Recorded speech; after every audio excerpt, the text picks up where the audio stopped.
Well, Gibson's in the news again.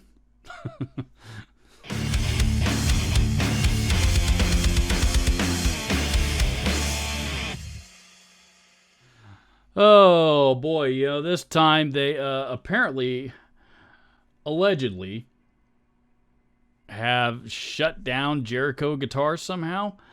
Jericho guitars, if you're not familiar with them, they're a smaller guitar company, but they've been around. I don't know. I guess I first started hearing about them, 5-6 years ago or something like that. I've seen several of them. I've never been able to get my hands on any of them to play, but everything I have heard about them, they are absolutely top-notch quality guitars, particularly for the price. Well, here recently, allegedly, according to Jericho Guitars' Facebook page, they posted this. So without establishing any contact whatsoever, Gibson's team of lawyers shut down my brand Jericho Guitars' website and attempted to stop me from hosting baritoneguitars.com and jerichoguitars.com. They shut down my personal and business email. They shut off Jericho Guitars' web hosting service. They forced me to remove every single one of my product listings offline before ever speaking a word or delivering me any letters of any kind ever. My business has been for this past week completely unable to accept orders, and after having switching hosting accounts, all our sales history is totally inaccessible to me. Days later, I found out it was Gibson Guitars.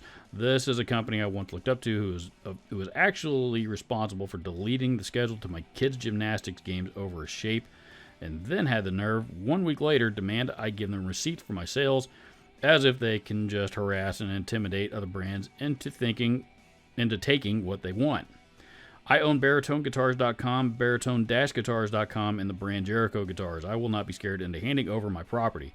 I had to hear from my customers and a lawyer in some cubicle at a hosting company that my account for domestictonewood.com and modernbaritone.com were suspended for an allegation without instruction or explanation. This is a developing situation.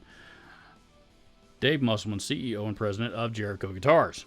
Now, that is all of the information that I have seen here regarding this from Jericho Guitars' perspective.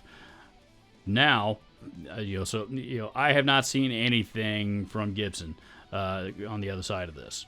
So everything that I'm getting ready to say here is purely speculative on my part. And what does that mean? That means that if this is what it appears to be, Jericho Guitars makes several Gibson-shaped guitars. They have a Les Paul model. They have an Explorer model. They have they have a few others. Guitars that are headstock shapes are different, but the body shapes are very, very similar to classic Gibson guitar shapes. Now, Gibson just went through all this mess with Dean Guitars here recently and actually won the lawsuit. I initially made fun of them because initially it was reported that they only made $4,000 from the whole thing, and then we're calling it a win. But later on, the judge came back and ruled further and ordered Dean Guitars to remove all of those guitars out of their product line, among other things. So, and then that whole thing turned into a great big mess with Dean Guitars and Armadillo and who's their parent company, and that's they'll recover, but last I looked into it, that whole situation was still pretty messy. Honestly, this appears on the surface without having any information or seeing any statements from Gibson. This appears to be going in a very, very similar direction, unfortunately. So, assuming that that's what this is, this is more, Gibson is taking more action regarding what they feel is copyright or trademark infringement.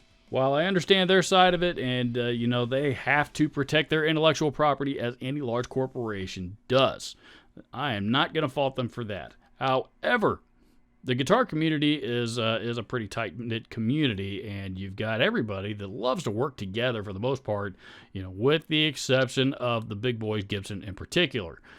Gibson has always had a huge, they've always gotten a huge hard-on over suing and putting smaller companies out of business.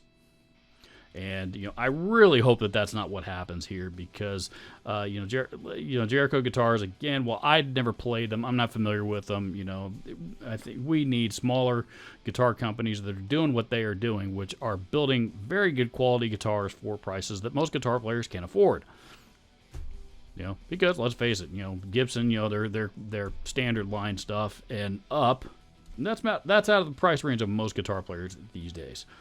Nowadays those are starting around 20, the high twos, 2,800 or so, give or take, and of course, they go all the way up to, they get into the 5-figure territory real quick when you get into the custom shop, but even before that mark, they go up quite a bit from there. Jericho Guitars is offering the guitar community, the world as a whole, a more affordable option to people that might want a similar product. And again, emphasis on similar, not identical. And I've covered this whole, the guitar community in general, and me on this channel, and plenty of others on plenty of other channels have covered that whole dynamic ad nauseum. I'm not going to get into it any more than that. But I will say that if this does go any farther, and if I'm right, again, I'm merely speculating, but if I'm right, and this does turn into another trademark infringement / copyright infringement lawsuit against Jericho Guitars, Gibson, from Gibson, again, while I get it, and that's just part of business. I know it's not personal. It's still bullshit. And, they really should be, especially in this case, if all of these details are accurate and they just, the attorneys did what they did and went through the courts, and, all of a sudden this dude's life and business literally just got shut down right in front of him out of nowhere. And then finds out later it's because of something that Gibson filed with the court, or however that process works. I'm not an expert on this stuff. That's bullshit. That's bullshit, dude. At least somebody from Gibson should have at least, contacted Jericho Guitars directly. Assuming that they didn't. Maybe they did, but, as it appears right now, it appears that they didn't. And again, if they didn't, they should have and tried to work something out amicably together so that this didn't go public like it has. And, Gibson's reputation ain't real strong for reasons just like this. This one is not going to help.